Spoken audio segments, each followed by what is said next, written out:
ጤና ይስጥልን ተመልካቾቻችን፣ አርቲስት ቢዝነስ ካፌ ፕሮግራማችን እነሆ ተጀምሯል። በዛሬው የአርቲስት ቢዝነስ ካፌ ፕሮግራማችን 29ኛው የባንኮች ጉባኤን በማስመልከት ይሆናል።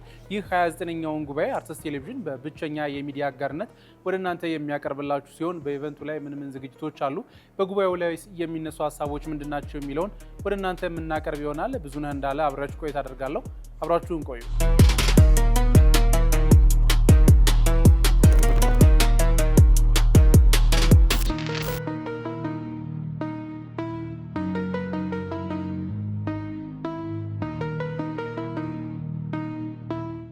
ኛው የባንኮች ጉባኤ በተለይም ደግሞ ከዲጂታል ቴክኖሎጂ እና ከኤአይ ቴክኖሎጂ ጋር ተያይዞ ባንኮች ራሳቸውን በምን አይነት መንገድ የኤአይ እና የዲጂታል ቴክኖሎጂ ላይ እያስተሳሰሩ ይሄዳሉ፣ እስካሁን የመጡበት መንገድ አለ፣ ከዚህ በኋላ ደግሞ ያለው ሂደት ምን ይመስላል የሚለውን እያነሱ ይገኛሉ። በርካታ የባንክ ባለሙያዎች እንዲሁም ዋና ኃላፊዎች ተገኝተው በመድረኩ ላይ የተለያዩ መግለጫዎችን እየሰጡ ይገኛሉ። ከዚህ ውስጥ የተነሱት ነገሮች በዋናነት የኤአይ ቴክኖሎጂ ራሱ ለዲጂታል ቴክኖሎጂው የራሱ አስተዋጽኦ ቢኖረውም ጎን ለጎን ደግሞ ለሳይበር አታክ እና ለዘረፋ ለጥቃት የተጋለጠ በመሆኑ ይህንን ጥቃት በምን አይነት መንገድ መከላከል ይቻላል፣ ጎን ለጎንም ደግሞ ራሱ የኤአይ ጥቃትን በኤአይ ቴክኖሎጂ ጥቃቱ ከመድረሱ በፊት መከላከል የሚቻልባቸውን መንገዶች እያበለጸጉ እንደሆነ ተነስተዋል። ከዚሁ ጎን ለጎን ሌላው የተነሳው ጉዳይ የዲጂታል ቴክኖሎጂ እና ከክፍያ ጋር ተያይዞ የተነሱ ጉዳዮች ናቸው። በተለይም ዓለም አቀፍ ክፍያዎች ኢትዮጵያ አሁንም ከሀገር ውስጥ ወደ ውጭ የሚደረጉ ክፍያዎችን ከማድረግ አንጻር በርካታ ስራዎች እንደሚቀራት ተነስቷል። እነዚህን ስራዎች ለማሳደግ በርካታ ሊሰሩ የሚገቡ ጉዳዮች እንዳሉ፣ በተለይም ደግሞ በዓለም አቀፍ ግንኙነት ውስጥ ከኢትዮጵያ ወደ ውጭ የሚደረጉ የዲጂታል ክፍያዎችን በቀላሉ ማድረግ የሚቻልባቸውን መንገዶች ለማድረግ እነዚህ የዲጂታል ቴክኖሎጂ ሂደቶች፣ እነዚህ የዲጂታል ፕሮሰሶች የራሱ አስተዋጽኦ እንዳለው ሲነሳ ነበር። ይህንንም ከመድረኩ ተከታትለናል፣ ወደ እናንተ የምናቀርብላችሁ ይሆናል። ከዚሁ ጎን ለጎን ግን በመድረኩ ላይ የተለያዩ ንግግሮችን ሲያደርጉ የነበሩ ኃላፊዎችን ወደ እናንተ የምናቀርብ ይሆናል። አብራችሁ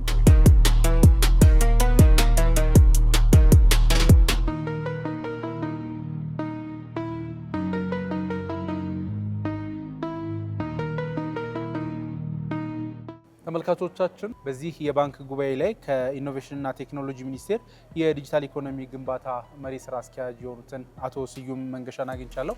አቶ ስዩም የአርቲስት ቴሌቪዥን እንግዳ ስለሆኑ ከልብ አመሰግናለሁ። እኔም በጣም አመሰግናለሁ። እንደሚታወቀው ዛሬ የተገናኘነው የባንኮች ጉባኤ ላይ ነው። ይህ የባንኮች ጉባኤ ላለፉት 28 ጊዜ ተካሂዶ አሁን የምንገኘው 29ኛ ላይ ነውና በተለይ የዲጂታል ፋይናንስን ርዕስ አድርጎ እየተካሄደ የሚገኝ ነው። ከዚህ ጋር ተያይዞ ኢኖቬሽንና ቴክኖሎጂ ሚኒስቴር በተለይም ደግሞ ባንኮች ወደ ዲጂታሉ ዓለም እንዲመጡ ምን እየሰራ ነው የሚለውን በቅድሚያ እናንሳ። በዋናነት ትልቁ ምናልባት ከዲጂታል ኢትዮጵያ 25 ላይ ያሉት አቺቭመንቶችን ብናነሳቸው ትልቁ አቺቭመንት ብለን የምናስበው የቴሌኮም ሴክተሩ ኦፕን ሆኖ ተጨማሪ ፕራይቬት ቴሌኮም ሴክተር ወደ ስራ መግባቱ አንድ ትልቅ ብዙ ለውጥ አንጥቷል። ከዚህም ጋር ተያይዞ ምናልባት የሞባይል ተደራሽነት የስማርትፎን ተደራሽነት ቁጥር በፊት ከነበረው በፐርሰንት ብናስበው ወደ 98% የሚሆነው ሞባይል አክሰሱ አለው። ይህም ከኔትወርክ ተደራሽነት ማኳያ ከፍተኛ ለውጦች አሉ። ይሄ በ25 ላይ ያለው አቺቭመንት ነው። ከዛ ተነስተን 2030 ላይ ዲጂታል ኢትዮጵያ 2030 ሲቀረጽ ያሉትን ክፍተት ታይቶ ሁሉም እንደውም በዲጂታል ኢትዮጵያ 2030 ላይ ሁሉም 2030 ላይ የመንግስት አገልግሎቶችን ሁሉም አገልግሎቶች ሙሉ ወደ ዲጂታል የሚቀይሩበትን አግባብ በዛ ልክ ነው የተቀረጸው። ይህንን ስናነሳ በተለይም ከገንዘብ ዝውውሮች የሞባይል የገንዘብ ዝውውሮችም አንዱ የዲጂታል ቴክኖሎጂው ዘርፍ ነውና እሱ ላይ ምን ያህል ለውጦች መጥተዋል? በተለይ በሀገራችን እንደሚታወቀው ጠቅላይ ሚኒስትሩም ሲያነሱ እንደነበረው ከካሽ ፍሎ ይልቅ ወደ ዲጂታል ገንዘብ ዝውውር እንዲለወጥ በርካታ ስራዎች የተሰሩ ነበርና አሁን እሱስ ያለበት ደረጃ ምን ይመስላል? ይህ ሞባይል ፔይመንት ምናልባት ወደኋላ ትንሽ ሄደት ብለን ብናየው መጀመሪያ ሲጀመር በመጀመሪያ ጊዜ ቴሌብር ነበር የጀመረው። በቴሌብር ሲጀመር በጣም ትንሽ አስቸጋሪ ቻሌንጆች ነበሩ። ከነዳጅ ጋር በተያያዘ የነዳጅ አገልግሎት ሁሉም የነዳጅ አገልግሎት በቴሌብር ብቻ እንዲከፈል የሚለው አቅጣጫ ሲሰጥ ትንሽ ሰው ውስጥ ጀምር ትንሽ ቻሌንጅ ነበረው። ከዛ በኋላ ግን ሰው ኤክሰርሳይዝ ካደረገው በኋላ ሁሉም ሰው አሁን ወደ ሞባይል ፔይመንት የገባበት ቁጥሩ በከፍተኛ ከሚገመተው በላይ በጣም የጨመረበት፣ እንደውም አንዳንዶች አካባቢ ላይ ለምሳሌ ጅጅጋ፣ ሀረር ብናይ ሌሎች ጥያቄዎች ሊስትሮምን ኢቭን እንደዚህ ልክ ከሰው ቤተክርስቲያን ላይ ቁጭ ብለው የሚጠይቁ ገንዘብ የሚጠይቁ ሰዎች ኢቭን ዲጂታሊ በኢብር ወደዛ ስንሄድ ደግሞ በኢብር የሚጠቀሙበት አግባብ ነው ያለው። ስለዚህ ሰው አሁን ከወረቀት ወጥቶ ወደ ዲጂታሉ ዓለም የገባበት የትኛውም ቦታ በማንኛውም ሰው አሁን በብር ክፈል ብትለው አንደኛ ፕሮሰሱን ጊዜውን ስናስበው ብር ለማውጣት እንሄዳለን፣ እንሰልፋለን፣ ብር እናወጣለን፣ ብሩን ቆጥረን ተሸክመን እንሄዳለን። እንደገና ተሸክመን ሄደን ቆጥረን ልንከፍል ነው። ብዙ ፕሮሰስ አለው። አሁን ግን በሁለት ክሊክ ብንፈልግ በቴሌብር ብንፈልግ ዛሬ ደግሞ በጣም ብዙ የክፍያ አማራጮች አሉ። ስለዚህ በፈለግነው ክፍያ አማራጭ በቀላሉ የምንከፍልበት ጊዜ ላይ ደረስንበት አግባብ ነው ያለው። መልካም። ይህንን የዲጂታል ቴክኖሎጂ እድገትን ስናነሳ በተለይ በርካቶች ከደሞዝ መጠቀም አንጻር ደሞዛቸውንም ጭምር በዲጂታል ቴክኖሎጂዎች የመጠቀም እድሉ እየሰፋ እንደሆነ የምንመለከትበት ነው። ዛሬ የተገናኘነው 29ኛው የባንኮች ጉባኤ ላይ ነውና እንደዚህ አይነት ጉባኤዎች በተለይ ለሀገራችን የባንክ ሴክተር ለተለያዩ የሞባይል ቴክኖሎጂ አገልግሎቶች ምን አይነት ጥቅም ይኖረዋል? ምን አይነት ለውጥ ያመጣል? ይህ አሁን እንደ ሀገርም ስናስበው ምናልባት የዲጂታል ፋይዳንም እናስበዋለን። አሁን ሁሉም ባንኮች ከዲጂታል አይዲ ጋር ኢንተግሬት የሆኑበት አግባብ ነው ያለው። ስለዚህ ሁሉም ሰው ደሞዝ አንዱ ነው፣ ሳላሪ የምንለው ግን ሌላ ማንኛውም ትራንዛክሽን ኦንላይን የሚካሄዱ ትራንዛክሽኖች ናቸው አሉ። በብር የሚካሄዱ በወረቀት የሚካሄዱ ግብይቶች በጣም ትንሽ ናቸው። ስለዚህ አንደኛ ለብር የወጣ የነበረው ለህትመት የምናወጣው የነበረውን ከፍተኛ ወጪ ያስቀርልን። ስለዚህ እኛ ብሮች ብዙ ጊዜ ውጭ ሀገር ታትመው ነው የሚመጡት። ያን ከፍተኛ ወጪ ያስቀርልን ነው። ሌላ ማንኛውም በቀላሉ ትሬሴብል የሆነ ነው። አንድ ሰው የት ጋር ነው ያለው፣ የት ነው የተጠቀመው፣ ምንድን ነው እያንቀሳቀሰ ያለው ነው። እንደ መንግስትም እንደ ግለሰብም እንደ ተቋምም በቀላሉ ትሬስ የሚደረግበት ሰው የራሱን አቴኒታ የሚያወጣውን እንኳ ወደኋላ ሄዶ ትሬስ የሚያደርግበት ሰው ኦንላይን የከፈለው በማንኛውም ሰዓት ወደኋላ ሄዶ አወጣውን ብር ለምን አወጣው እንኳ ብሎ ራሱን የሚገመግበት በቀላሉ ያለውን አክሰስ ማግኘት የሚችልበት ጊዜ ላይ እንደረስ ነው። ስለዚህ ወደ ዲጂታል መቀየሩ ብዙ ነገሩም እንዳገርም ሀገራችን አንድ ስቴፕ ከፍ ያደረገበት ይህም ከዲጂታል አይዲ ጋር ኢንተግሬት መደረጉ ደግሞ ትልቅ ለውጥ ያመጣበት አግባብ ነው ያለው። መልካም፣ ወደ ጉባኤው እንመለስ። ጉባኤው በተለይም በርካታ የአፍሪካ ሀገራቶችም ጭምር የሚሳተፉበት ነው። በተለያዩ የባንክ ሴክተሮች ላይ ያሉ የውጭ ባንኮችም ኃላፊዎች ይሳተፉበታል ተብሏልና ለሀገራችን የባንክ ዘርፍ ተሳታፊዎች ለባንክ ባለሙያዎች ምን አይነት አስተዋጽኦ ይኖራል? ይህ ጉባኤ እንግዲህ ኮኔክቲቭ ባንኪንግ ነው። ከነስሙ ስናየው የተለያዩ ባንኮች እኛ ሀገር ላይ ያሉት እንግዲህ በጣም ብዙ ባንኮች ናቸው ያሉት፣ ወደ 32 ደርሰዋል። እነዚህ ባንኮች በራሳቸው ተገናኝተው ከውጭ ያለውን ኤክስፔሪንስ ወስደው እንዴት የዲጂታል ፋይናንሱ እንዴት ማሳለጥ እንደሚችሉ ወደ ዲጂታል ፋይናንሱ እንዴት መግባት እንዳለባቸው፣ ሌላው ከሴኩሪቲ ዋይዝ እንዴት ሰኪዩር ማድረግ እንዳለባቸው። ትልቁ ዲጂታልን ስናስብ ሴኩሪቲ ነው የምናስበው፣ ትረስት ነው። ስለዚህ ትረስቱ እንዴት መከላከል ቅድም ካየነው ፕሬዘንት ነው እንዴት ትረስትን በቀላሉ መከላከል እንደምንችል ብዙ ነገሮችን የምንማማርበት አንዱ ባንክ ከሌላው ኤክስፔሪንስ ሼር የሚያደርግበት። ስለዚህ የት ጋር ያለ ነው እንደ ሀገር ብቻ ሳይሆን ዓለም የት ጋር ነች አሁን ዲጂታል ፋይናንሱ ላይ ያለው የት ጋር ነው የሚለውን የምናይበት መድረክ ነው። ብዙ ነገሮች እያየን ነው። ብዙ ነገሮች ሌሎች ዓለም ላይ የት ጋር ደርሰዋል፣ ምንድን ነው እየተደረገ ያለው የሚለውን ባንኮቻችንን የዲጂታል ፋይናንስ ላይ ያሉ ሴክተር ላይ ያሉ ተቋማትን አንድ ስቴፕ ወደፊት የሚሄዱበት ራሳቸውን ዝግጁ እንዲያደርጉ የሚያደርግ ትልቅ መድረክ ነው ብዬ ነው የምወስደው። ከልብ አመሰግናለሁ። እኔም በጣም አመሰግናለሁ።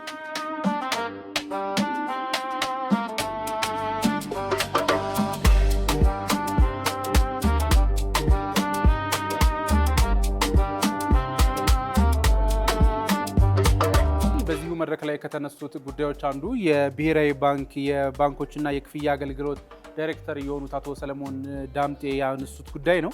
ኢትዮጵያ የክፍያ ስርዓቷን ከጥሬ ገንዘብ ወደ ዲጂታል ኢኮኖሚ እያሸጋገረች እንደሆነ አንስተው በተለይም የሞባይል ባንኪንግ ተጠቃሚዎች ቁጥር እጅግ በከፍተኛ ሁኔታ እያደገ መምጣቱን በተለይም ባለፉት ዓመታት ደግሞ እስከ 157 ሚሊዮን የሚደርሱ ደንበኞች የሞባይል ባንኪንግ ተጠቃሚ እንደሆኑ በመድረክ ላይ አንስተዋል። ይህ ቁጥር እጅግ ከፍተኛ ቁጥር ቢሆንም ነገር ግን አሁንም የሚጠቀሙት ሰዎች ቁጥር ደግሞ አነስተኛ መሆኑን አንስተዋል። ይህ ማለት ተመዝግበው በዲጂታል ባንኪንግ አገልግሎት ላይ የተመዘገበው ቁጥር እስከ 157 ሚሊዮን የሚደርስ ቁጥር ቢሆንም ይህንን የዲጂታል ቴክኖሎጂ አገልግሎት ግን በአካል በተግባር እየተጠቀመ የሚገኘው 15 በመቶ አይሞላም ብለዋል። ይህ ቁጥርን ለማሳደግ በተለይም ባንኮች እንዲሁም ደግሞ የተለያዩ የፊንቴክ ተቋማት ይህንን ለማሳደግ መስራት እንዳለባቸው በመድረኩ አንስተዋል። ከዚሁ ጎን ለጎን ግን ይህ የዲጂታል ቴክኖሎጂ የዲጂታል ክፍያ አገልግሎት በከተማ ብቻ የተገደበ እንዳይሆን እንዲሁም ደግሞ በገጠር አካባቢዎች ላይ ተግባራዊ እንዲደረግ በርካታ ስራዎች መሰራት እንዳለባቸው ብሔራዊ ባንክም ይህንን ለማሳለጥና ይህንን ለማሳደግ ከተለያዩ ባንኮች ከተለያዩ የፊንቴክ ተቋማቶች ጋር እየሰሩ እንደሆነ በመድረኩ አንስተዋል።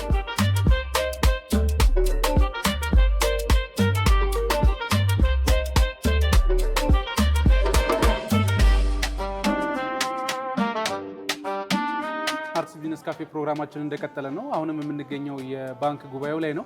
በዚህ ጉባኤ ላይ ባንኮች በተለይም ከዲጂታል ቴክኖሎጂ ከኤአይ ጋር ያላቸው ቁርኝት ምን መምሰል አለበት፣ ወደፊትስ ደግሞ የኤአይ ቴክኖሎጂ እያደገ ሲመጣ ባንኮች በምን አይነት መንገድ ይስተሳሰራሉ፣ ራሳቸውንም ወደ ኤአዩ እንዴት እያሳደጉ ይሄዳሉ የሚለውን ወደ እናንተ እያቀረብን ነው።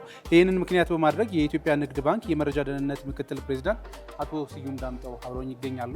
የአርስ ኔስካፌ እንግዳ ስለሆኑ ከልብ አመሰግናለሁ።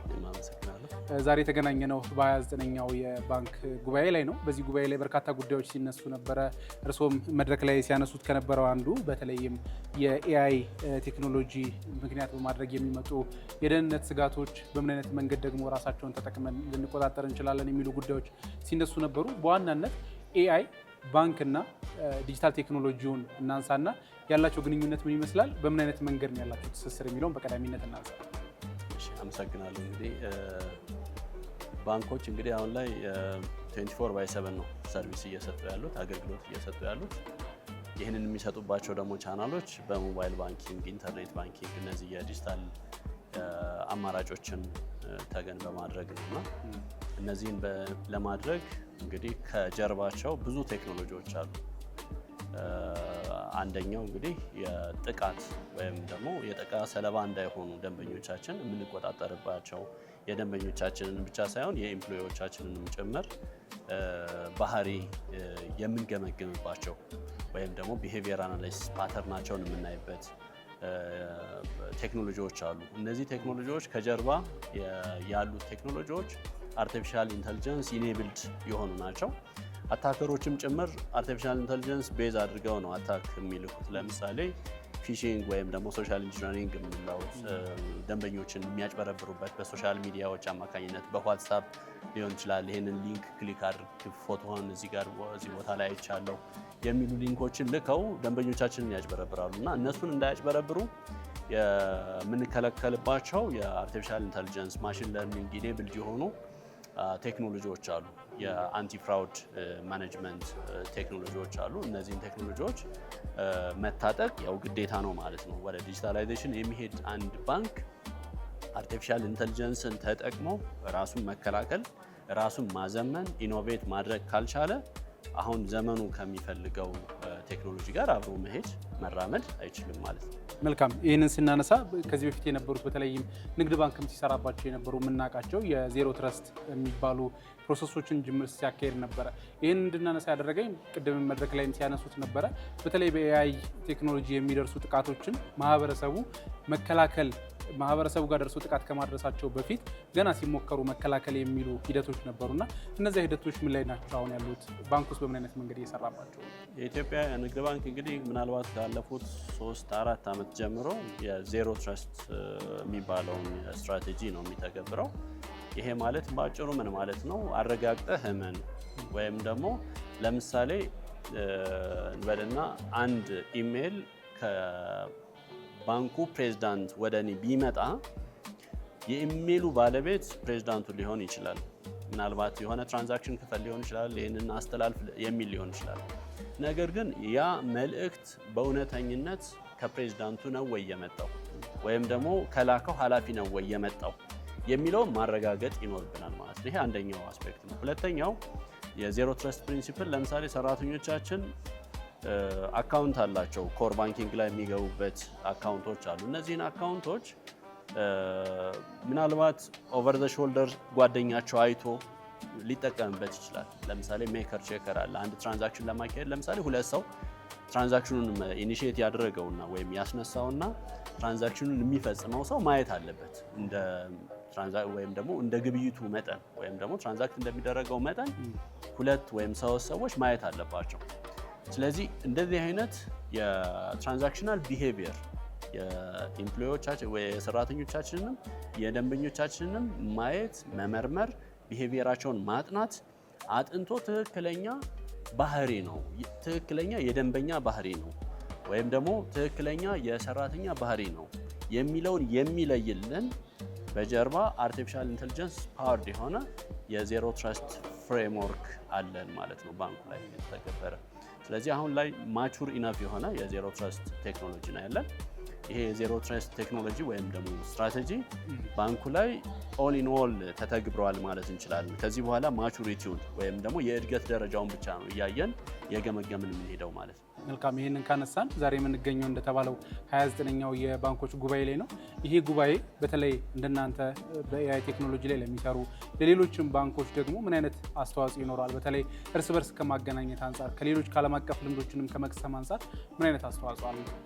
እንደዚህ አይነት ጉባኤዎች እንግዲህ በጣም በሰፊው መለመድ አለባቸው። እንደዚህ አይነት ፕሮግራሞች እንደዚህ አይነት ቬንደሮችን ፓርትነሮችን ሰብስበን እውቀት ወይም ደግሞ እየመጣ ስላለው የቴክኖሎጂ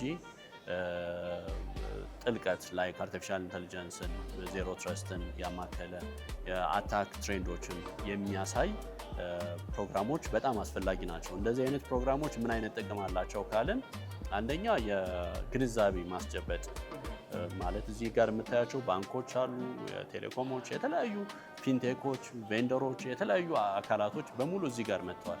ስለዚህ ሁሉም ያላቸውን የነሱን የእውቀት ወይም ደግሞ የደረሱበትን የምርምር ውጤት እዚህ ጋር ያቀርባሉ ማለት ነው መድረክ ላይ ወጥተው። ወይም ደግሞ ባንኮችም ሊሆን ይችላል ሌሎች ተቋማትም ሬጉሌተርስ የምንላቸው ለምሳሌ ከናሽናል ባንክ የቀረቡ ፕሬዘንቴሽኖች አሉ።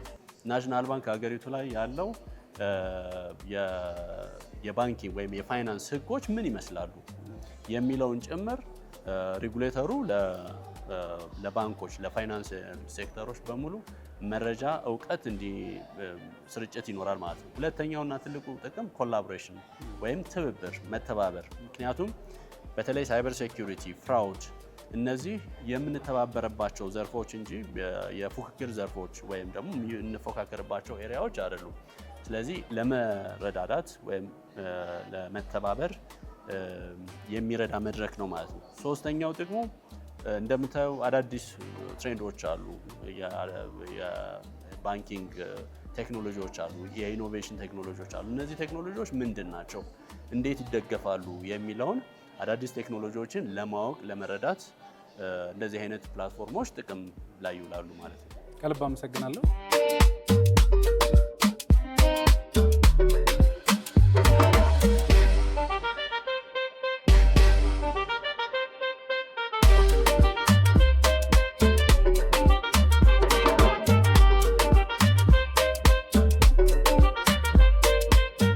ከዚሁ ጎን ለጎን የሚነሳው ደግሞ የባንክ ኃላፊዎችና በተለይም ደግሞ የዲጂታል ዘርፉ ላይ በኃላፊነት እየሰሩ ያሉ ሰዎች ባንክ ላይ ያቀረቧቸው መረጃዎች ናቸው። እዚህ ላይ ካቀረቧቸው ነገሮች አንዱ በዋናነት የዲጂታል ቴክኖሎጂው ባንኮችን ለማስተሳሰር የራሱ የሆነ አስተዋጽኦ ቢኖረውም ነገር ግን አሁንም ባንኮቹ መስራት ያለባቸው ጉዳይ እንዳለ ገልጿል። ባንክ ወይም ደግሞ ቴክኖሎጂዎች ግባቸው መጠቀም ብቻ ሳይሆን ፋይናንሱንም ለሁሉም ተደራሽ ማድረግ እንዳለበትም የተነሳበት ጉዳይ ነው ያለው። እንደተባለው የዲጂታል ቴክኖሎጂው በርካታ ተጠቃሚዎችን ተደራሽ ከማድረግ አንጻር የራሱ የሆነ አስተዋጽኦ ቢኖረው ነገር ግን ደግሞ ግቡ ተደራሽነትን ማስፋት እንደሆነ በተለያዩ ክልሎች ላይ በተለያዩ ገጠራማ አካባቢዎች ላይ ያሉ ማህበረሰቦችም ይህንን መጠቀም እንዳለባቸው በመድረክ ላይ የተገኙ የባንክ ኃላፊዎችና የዲጂታል ቴክኖሎጂ ላይ የሚሰሩ ኃላፊዎች በመድረኩ ሲያነሱ ነበር።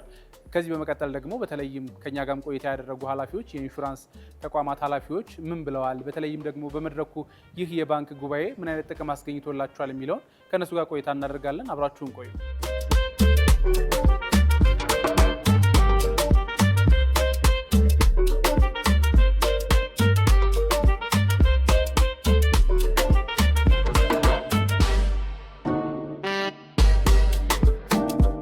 ተመልካቾቻችን አሁንም አርትስ ቢዝነስ ካፌ ፕሮግራማችን እንደቀጠለ ነው። አሁን ደግሞ አቶ ዮሴፍ ክብረት የፒኤስኤስ ትሬዲንግ ዋና ስራ አስኪያጅ ናቸው። አቶ ዮሴፍ የአርትስ ቢዝነስ ካፌ እንግዳ ስለሆኑ ከልብ አመሰግናለሁ። በዋናነት ዛሬ የተገናኘነው 29ኛው የባንኮች ጉባኤ ላይ ነው። በዚህ ጉባኤ ላይ በርካታ ጉዳዮች እየተነሱ ነው። በተለይ ደግሞ የዲጂታል ቴክኖሎጂና የባንክ ስነስርዓቶች እየተነሱ ነው እና በተለይ የዲጂታል እድገቱ ለባንኮች እርስዎም ቅድም በመድረክ ሲያነሱ እንደነበረው ለፊንቴክ ማህበራት፣ ለተለያዩ ዘርፎች ምን አይነት አስተዋጽኦ አለው የሚለውን በቀዳሚነት እናንሳ። ጥሩ። በዋናነት እንደዚህ አይነት ሰሚትም ሆነ የዲጂታል ፋይናንስ ሰርቪስ ፕሮቫይደር አሶሲዬሽን ዋና ኦብጀክቲቫቸው ለዲጂታል ኢኮኖሚው አንደኛ እነሱ ራሳቸው ትብብር እንዲፈጥሩ፣ ኔትወርክ እንዲያደርጉ፣ ኮላቦሬት አድርገው ተባብረው እንዲሰሩ፣ እንደዚህ ደግሞ ስልጠናና ኤክስፒሪየንስ እንዲለዋወጡ እነዚህ ዋና ዋና መሰረታዊ የሆነ ዓላማቸው መተሳሰር፣ ተባብሮ መስራትና አቅም መገንባት ነው። እንደዚህ አይነት ፕላትፎርም መፍጠር ለመነጋገሪያ እድል ይሰጣል፣ ትብብር ለማድረግ እድል ይሰጣል፣ የፖሊሲ ሁኔታዎችን ለማስተካከል ከሬጉሌተር ጋር ከመንግስት ጋር ከዚህ ጋር የተያዙ ስቴክሆልደሮችን ለማስተካከል አብሮ ለመስራት ዲያሎግ ለመፍጠር እድል ይሰጣል። ይሄ በራሱ ዲጂታል ኢኮኖሚውን እንዲያድግ ያግዛል ማለት ነው። የተሰሩ ጥናቶች ነበሩ፣ በተለያዩ ሀገራት የነበሩ ጥናቶች ነበሩና እነዛ ጥናቶች ምንድናቸው? ምንድን ያካተቱት? በተለይ ደግሞ ለባንኮች ዘርፍ ላይ ላሉ እድገቶች ምን አይነት አስተዋጽኦ ነው ያላቸው የሚለውን ብናነሳ። በጣም ጥሩ። አሁን ዛሬ እኔ ያቀረብኩት ጥናት በካምብሪጅ ዩኒቨርሲቲ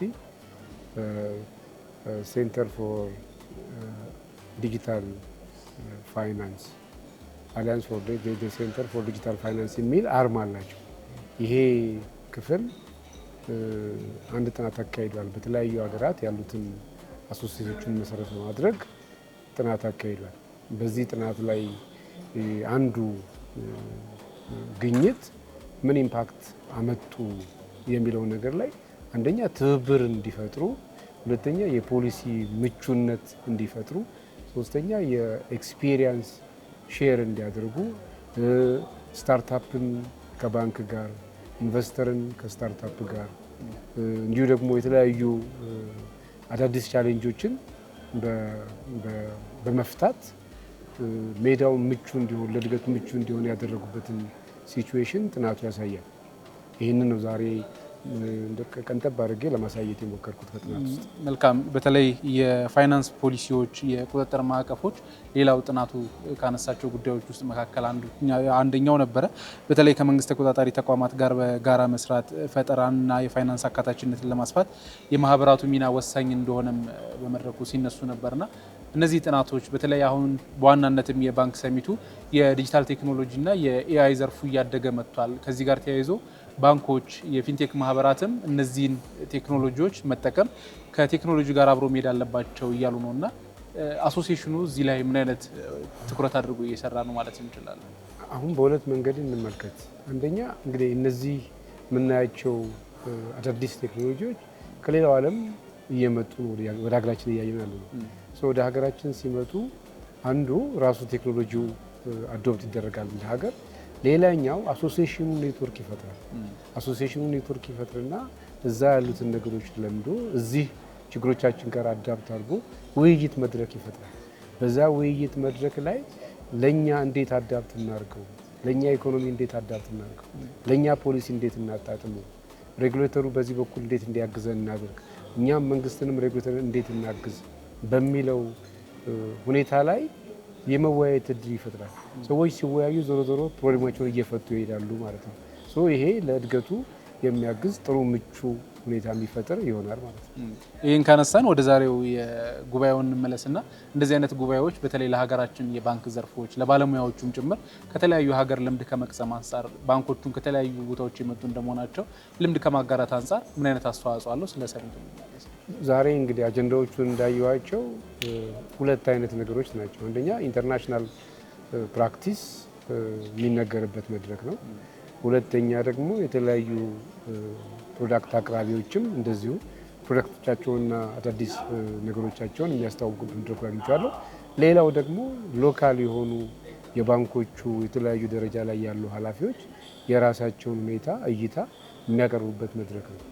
እነዚህ ነገሮች በጋራ ስንወያይ ስናየው ለሁላችንም ኢንሳይት ይፈጥራል ማለት ነው። ከዚህ የምንወስደው ቴካዌይ ይኖራል ማለት ወስደን ልንሰራበት ወስደን ልናየው የምንችለው ነገር እናገኛለን ማለት ነው። ይሄ ዞሮ ዞሮ እንደዚህ አይነት መድረኮች ናቸው ወደፊት መስፋት ያለባቸው ብዬ አስባለሁና የኢንተርናሽናል ፕራክቲስ አለ፣ የሎካል ፕራክቲስ አለ፣ የአቅራቢዎች ፕራክቲስ አለ። አሁን እንደማየው ሬጉላተሮችም መንግስት ተቋሞችም አሉበት። አብረን በጋራ እነዚህ ነገር ላይ ስንወያይ ሁላችንም የራሳችን የሚጠቅመንን ነገር ቫሊዩ እንወስዳለን ብዬ አስባለሁ። ከልብ አመሰግናለሁ።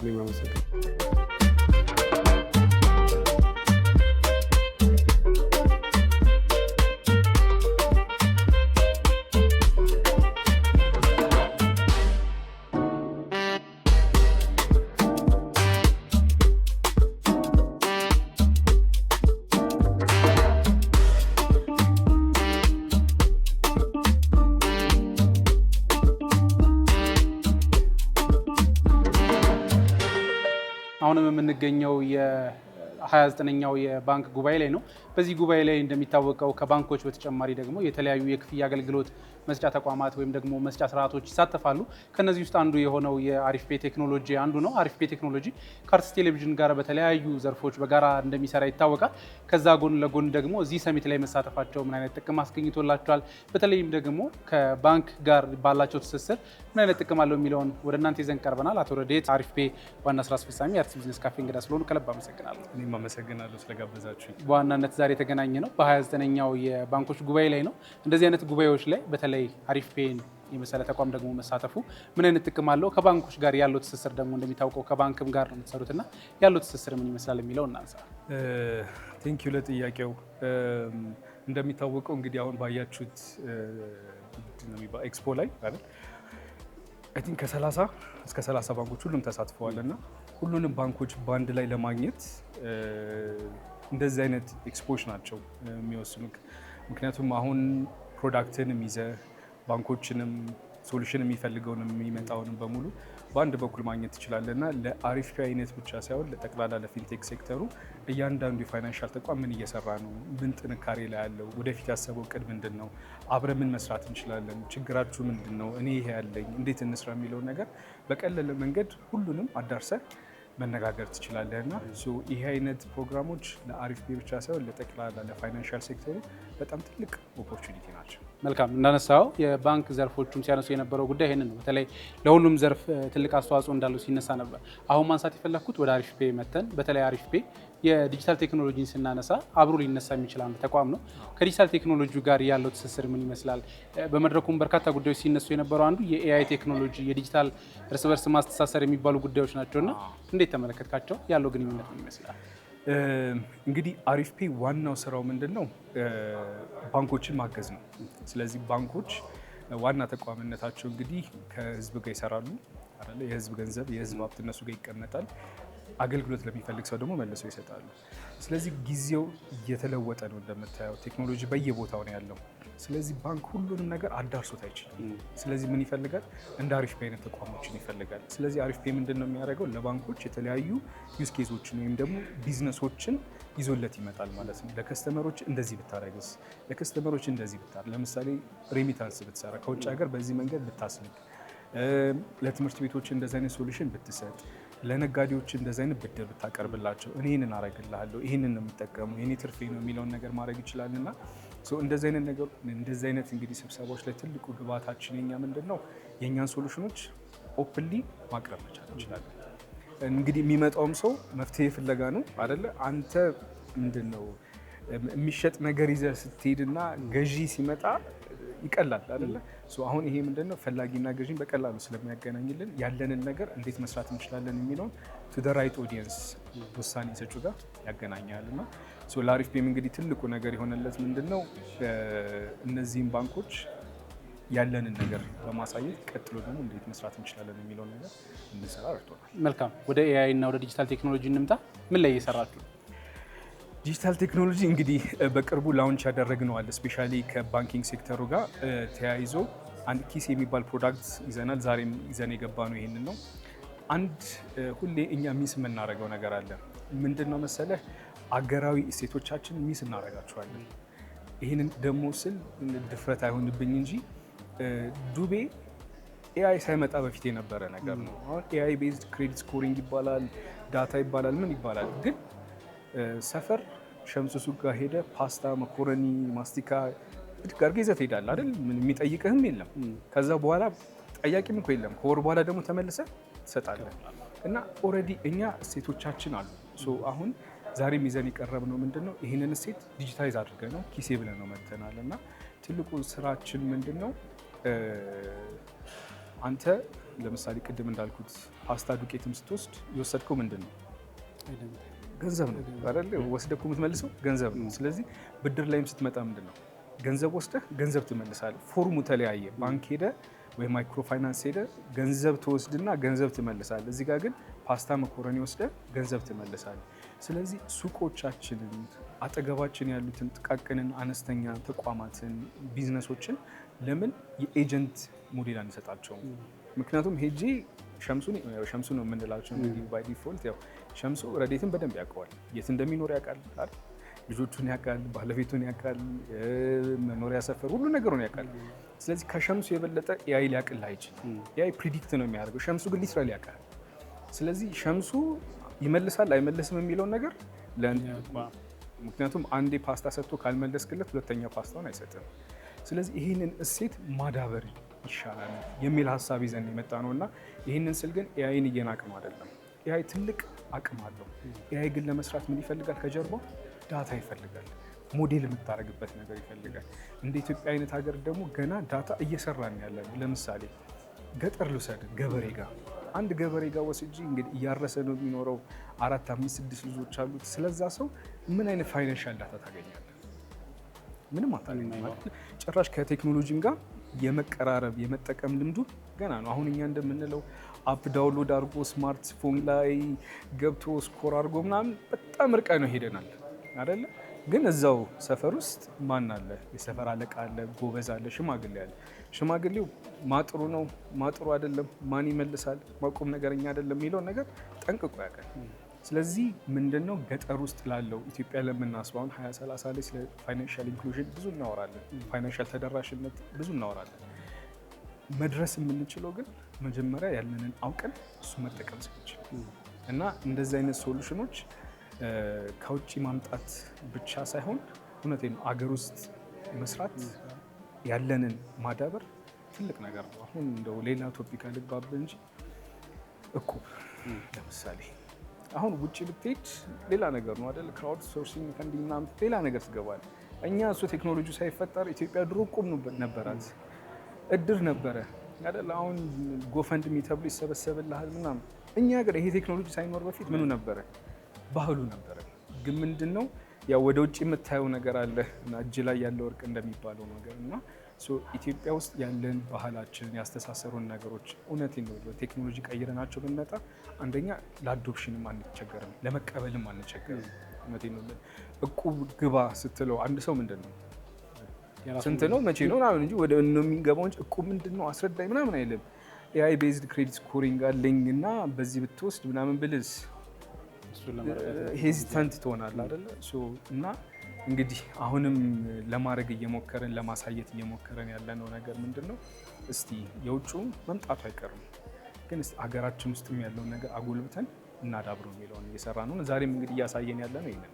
መልካም እንዳነሳኸው በተለይ ከኢንተርናሽናል የሚመጡ ቃላቶቹ ጭምር ይከብዱናል። ወዴት እንተግብራቸው? በተለይ ደግሞ ታችኛው ማህበረሰብ አውርደን ስንተገብራቸው ቃላቶቹን ማስረዳት ጭምር የተለያዩ ቻሌንጆች አላቸውና እሱን ለማቅለል እንዳነሳኸው ኢትዮጵያዊ ቃላቶች ኢትዮጵያዊ ነገሮችን አምጥቶ መተግበሩ ትልቅ ነገር ነው። በቀጣይ በአዳዲስ ነገሮች እንጠብቃለን። ለዛሬ እንግዳ ስለሆኑ ከልብ አመሰግናለሁ።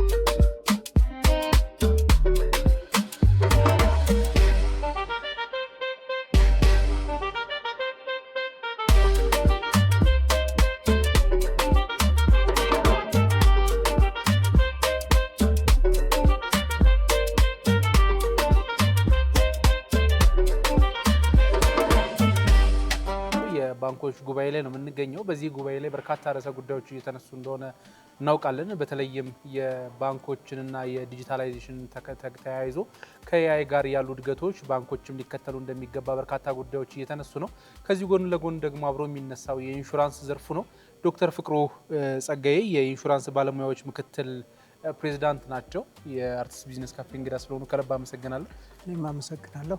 ከዚህ በፊት በተደጋጋሚ ተገናኝተናል። ዛሬም የተገናኘ ነው እንግዲህ በዋናነት የባንክ ዘርፎች ጉባኤ ላይ ነው። የዚህ ዘርፍ ላይ አንዱ የኢንሹራንስ ባለሙያ ሆነው በተለይም ደግሞ ኢንሹራንስም ከባንኮች ጋር አብሮ ሊታይ የሚገባው ጉዳይ አለ። በተለይ ደግሞ ከዲጂታል ጋር ተያይዞ የሚነሱ ጉዳዮች አሉ ብለው መድረክ ላይ የሚያቀርቧቸው ሀሳቦች እንዳሉ አውቃለሁና እስኪ በዋናነት የኢንሹራንስ ዘርፉና የዲጂታል ቴክኖሎጂው ያለው ግንኙነት ምን ይመስላል የሚለው እናንሳ። እሺ፣ በጣም ጥሩ ጥያቄ ነው። የኢንሹራንስ ኢንዱስትሪው በተለያየ መንገድ እያደገ ነው።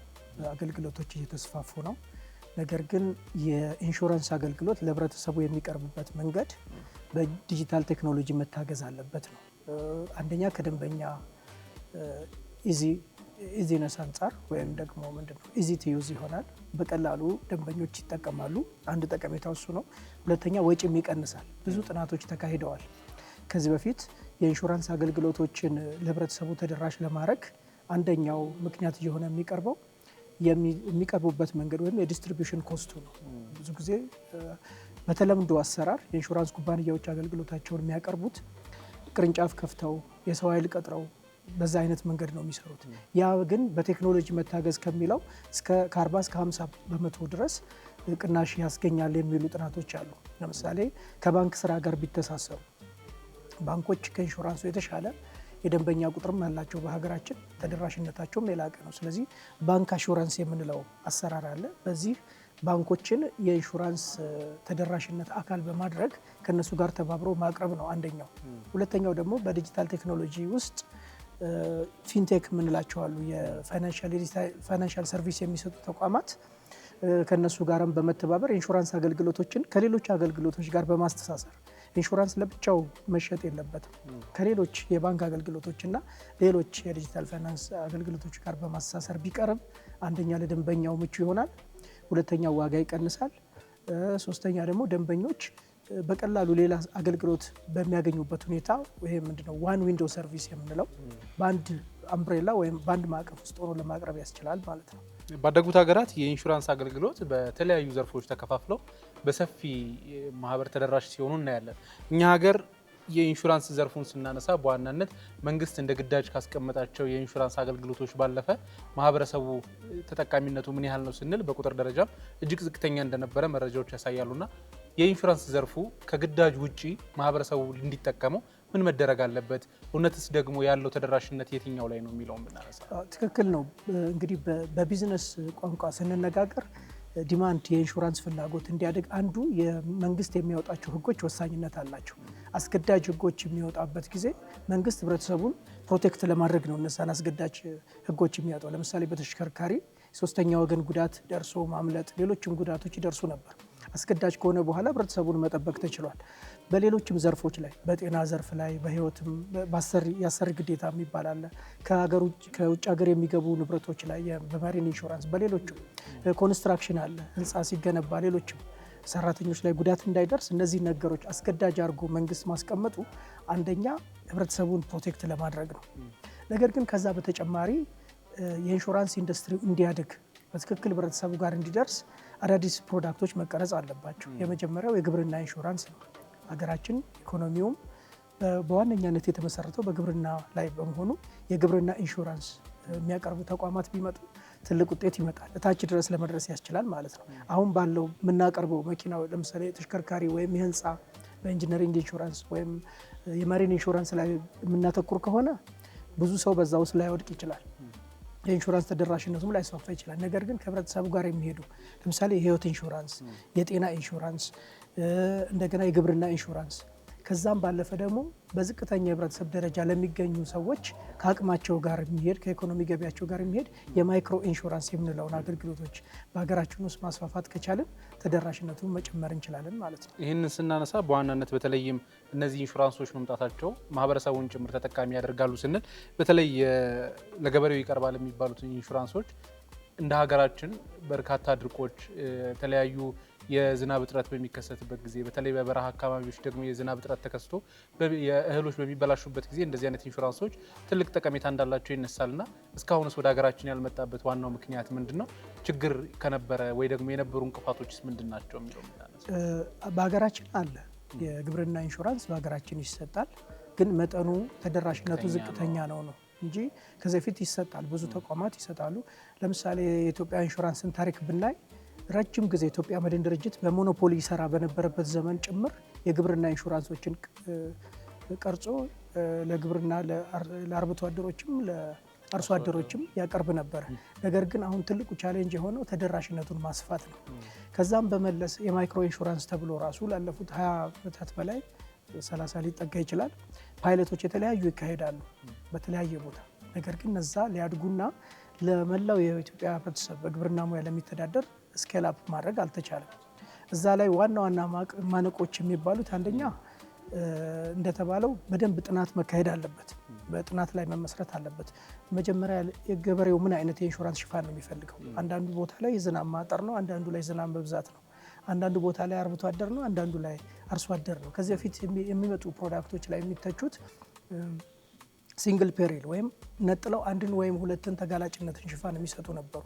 ነገር ግን ስናይ ገበሬው ላይ ጉዳት ሊያደርሱ የሚያስችሉ ፔሪልስ ወይም የኢንሹራንስ አደጋዎች ብዙ ስለሆኑ መልታይ ፔሪል የሆኑ ፕሮዳክቶች ቢኖሩ፣ ሁለተኛ ደግሞ ፕሮዳክቱ ራሱ ተስማሚነቱ ከገበሬው የመክፈል አቅም ጋር መሄድ አለበት፣ በቴክኖሎጂ መታገዝ አለበት። ቅድም እንዳልነው የኢንሹራንስ ተደራሽነት እንዲጨምር ኢንሹራንስ ካምፓኒ በእያንዳንዱ ገበሬ ማህበር ሄዶ ኢንሹራንስ ቅርንጫፍ መክፈት የለበትም። ከዲጂታል ፋይናንሻል አሁን ልክ የዛሬ ፎረም ላይ የምናነሳቸውን ሀሳብ ከዲጂታል ፋይናንሻል ቴክኖሎጂ ተቋማት ጋር በማስተሳሰር ገበሬው ለሌላ አገልግሎት በሚያገኝበት ቻነል ውስጥ ገብቶ ቢቀርብ የኢንሹራንስ የዲስትሪቢዩሽን ኮስቱን መቀነስ ያስችለዋል ማለት ነው። አንደኛው ስኬለብል ሊሆን ያልቻለበት ምክንያት ተከፋይ ነው ወይ አፎርደብል ነው ወይ ለገበሬው ኪስ የማይጎዳ ነው ወይ የሚለው ነው። ሁለተኛ ከዚህ በፊት የነበሩት ፓይለቶች በአብዛኛው ዶነር ድሪቭን ናቸው። በአብዛኛው መንግስትም ሰብሲዳይዝ አድርጓቸው አያውቅም። የሌሎች ሀገራት ላይ ያለው ተሞክሮ ስማርት ሰብሲዲ መንግስት ያደርጋል፣ ያንን እንትኑን መደጎም ማለት ነው የፕሪሚየም ክፍያውን። ስለዚህ የፕሮዳክት ተስማሚነት ካለ ማስተማር ላይ ደግሞ በይበልጥ ከሰራን ህብረተሰቡ የኢንሹራንስ ጥቅምና አገልግሎትን እንዲያውቅ ላይ ብዙ ስራ ከተሰራ ኢንሹራንስ ኢትዮጵያ ውስጥ ትልቅ ፖቴንሻል ያለው ነው። ምክንያቱም ኢትዮጵያ ማለት ከ130 ሚሊዮን በላይ ህዝብ ያላት ሀገር ነች። ሁለተኛ ደግሞ ለኢንሹራንስም ተስማሚ ነው። በአብዛኛው ጥናቶች ሲካሄዱ ትልልቅ ካታስትሮፊዎች ኢትዮጵያ ውስጥ አልተከሰቱም። በእውነት ትልልቆች እነዚህ ሳይክሎን የምንላቸው ትልልቅ ዲዛስተርስ ተከስተው አያውቁም። ስለዚህ እንደ ሌሎች ሀገራት ኤልኒኖ ወይም አይነት ጥፋቶች ደርሰው አያውቁም እስካሁን፣ ወይም በመሬት መንቀጥቀጥ የወደመበት ጊዜ የለም። ስለዚህ ኢንሹራንስ በጣም ካታስትሮፊክ ሎሶች ያልደረሱበት በመሆኑ እስካሁን የኢንሹራንስ ኢንዱስትሪው በብዛት ተጎድቷል ተብሎ አይታሰብም።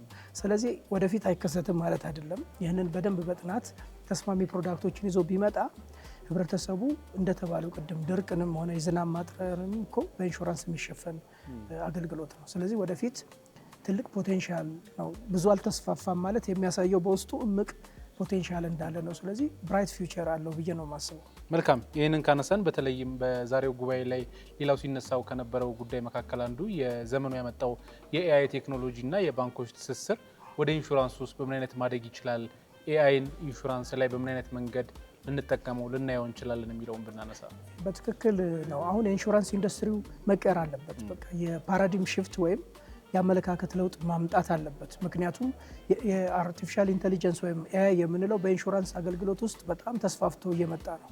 ወደፊት ብዙ የኢንሹራንስ አገልግሎቶች በቴክኖሎጂ የሚተኩ ነው የሚሆነው። ለምሳሌ የኢንሹራንስ ኩባንያዎች ውል የሚሸጡበት መንገድ፣ ውልን ለመስጠት የሚያደርጓቸው የፕሪሎስ አሰስመንት የምንላቸው የኢንስፔክሽን ስራዎች በሙሉ በአርቲፊሻል ኢንቴሊጀንስ በድሮን ቴክኖሎጂ እየታገዙ እየተሰሩ ነው ያሉ። ኮስት ኢፌክቲቭም እየሆነ ነው።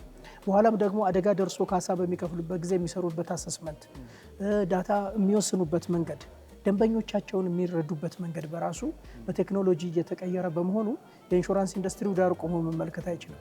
ስለዚህ በፍጥነት የኢትዮጵያ ኢንሹራንስ ኢንዱስትሪ ዲጂታላይዜሽን ውስጥ መግባት አለበት። አርቲፊሻል ኢንቴሊጀንስ ለኢንዱስትሪው ያመጣቸውን ገጸ በረከቶች መቀበል አለበት ብዬ ነው የማምነው። ስለዚህ በአጭር ጊዜ ውስጥ ይሄ ዲጂታላይዜሽን የሚስፋፋ ይመስለኛል በኢትዮጵያ ኢንሹራንስ ኢንዱስትሪ ውስጥ። መልካም። ይህንን ካነሳን የዛሬው ሰሚት በተለይ ለእንደዚህ አይነት ዘርፎች ምን አይነት ጥቅም አለው የሚለውን እናንሳና መንግስት ደግሞ ይህንን ዘርፍ ለመደገፍ አጠቃላይ ዘርፉን ለማነቃቃት ምን መደረግ አለበት እንደ ሀገር የሚለው እዚህ ፎረም ላይ ወረቀት ላቀርብ ነው የመጣሁት፣ ፔፐር ላቀርብ ነው የመጣሁት። በዋነኛነት ቅድም ያነሳሁት ነው። ኢንሹራንስ ለብቻ የሚሸጥ አይደለም። ዘመኑ ያመጣው ባንድሊንግ ነው። አገልግሎቶች በአንድ ማዕቀፍ በቋት ውስጥ ሆነው እየተሸጡ ነው ያለው። ኢንሹራንስን ብቻውን ሸጥ አፎርደብል ማድረግ አትችልም። ስለዚህ ኢንሹራንስ ከባንኮች ጋር መተሳሰር አለበት። በባንክ አሹራንስ አዲሱ የሚወጣውን የብሔራዊ ባንክ የኢንሹራንስ አዋጅም ውስጥ አሁን ድራፍት ቢሆንም ውስጥ የባንክ አሹራንስ እንደሚካተት ያሳያል። ኢቨን ቴክኖሎጂ ፓርትነርስ ጋር በመሆን የፊንቴክ በኢንሹራንስ ኢንሹርቴክ ነው የምንላቸው ተቋማት ጋር የዲጂታል ፋይናንሻል ሰርቪስ የሚሰጡት ጋር ተባብሮ ኢንሹራንስ ከሰራ ትልቅ ለውጥ ይመጣል ብዬ ነው የማምነው። ስለዚህ ይሄ ፎረም አንደኛ ከነዚህ ፓርትነሮች ጋር የምንገናኝበት ነው። ኢንሹራንስ እንደ አይላንድ አንድ ቦታ ተቀምጦ ስለ ኢንሹራንስ ብቻ ማውራት የለበትም። ኢንሹራንስ ከሌሎች የባንክና የሌሎች የፋይናንሻል ሰርቪስ ተቋማት ጋር የሚሰጡ ተቋማት ጋር በመተጋገዝ መስራት አለበት የሚል ነው። የማቀርበውም ወረቀት የሚያጠነጥነው በዚሁ ላይ ነው። ከልብ አመሰግናለሁ። እሺ፣ እኔም አመሰግናለሁ። Cooperative Bank of Oromia, Kibret Bank, Dashan Bank, Hijra Bank, Gagan Bank. Give it up for Bank of Abyssinia, Zemen Bank, NIB International Bank, NIB International Bank. Congratulations.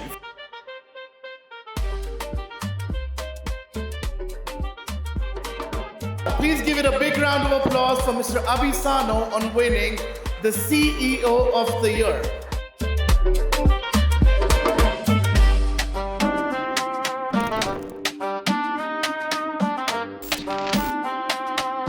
ተመልካቾቻችን አርትስ ቴሌቪዥን ብቸኛ የሚዲያ አጋር በመሆን ወደ እናንተ ሲያቀርብላችሁ የነበረው 29ኛው የባንኮች ጉባኤ የተከታተላችሁትን ይመስል ነበር። በዚህ ጉባኤ ላይ የተለያዩ ባንኮች በተለያዩ ዘርፎች አሸናፊ ሆነዋል። በተለይም ደግሞ የተለያዩ ሽልማቶችንም አግኝተዋል።